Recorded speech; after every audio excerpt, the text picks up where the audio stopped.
GPU Phoenix দেওয়া আছে এখানে। এই ফোনিক্সটা হচ্ছে আসলে কোড নেম, মানে জিপিইউ কোন আর্কিটেকচারের উপর তৈরি। যেমন এএমডিতে হচ্ছে ফোনিক্স, রেমব্রান্ড, সিজেন, এনভিডিয়াতে অ্যাডা লাভলেস, অ্যাম্পেয়ার, টিউরিং।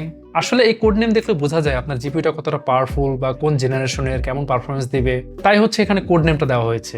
আচ্ছা, তারপরে টেকনোলজি দেখাচ্ছে 4 ন্যানোমিটার। জিপিইউ কোন ন্যানোমিটার টেকনোলজিতে বানানো সেটা দেখা যাচ্ছে। তো ন্যানোমিটার যত কম হবে জিপিইউ কিন্তু তত কুল আর স্টেবল হবে, বেশি এফিশিয়েন্ট হয়। 4 ন্যানোমিটার মানে একদম নিউ জেনারেশন। আগে যেমনটা আমরা দেখতাম 12 ন্যানোমিটার, 14 ন্যানোমিটার, কিন্তু এখন কিন্তু অনেক আপডেট হয়েছে। লাইক RTX 4090-তে 4 ন্যানোমিটার, GTX 1050 Ti-তে কিন্তু আবার ছিল 40 ন্যানোমিটার। তাই নতুন জেনারেশনের জিপিইউতে কিন্তু আপনার কম হিট জেনারেট হয়, ভালো পারফরমেন্স পাওয়া যায় এবং বেশি পাওয়ারফুল হয়ে থাকে।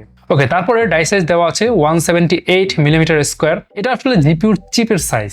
বড় সাইজ মানে সাধারণত বেশি কোয়ার্টার, যেমন হচ্ছে বেশি শ্যাডার পাওয়া যাবে, বেশি কম্পিউট ইউনিট পাওয়া যাবে, এগুলো আর কি। যাই হোক, RTX 4090 ডাই সাইজ কিন্তু আমরা দেখেছি 608 মিলিমিটার স্কোয়ার। এটা কিন্তু তাই অনেক বেশি পাওয়ারফুল হয়ে থাকে।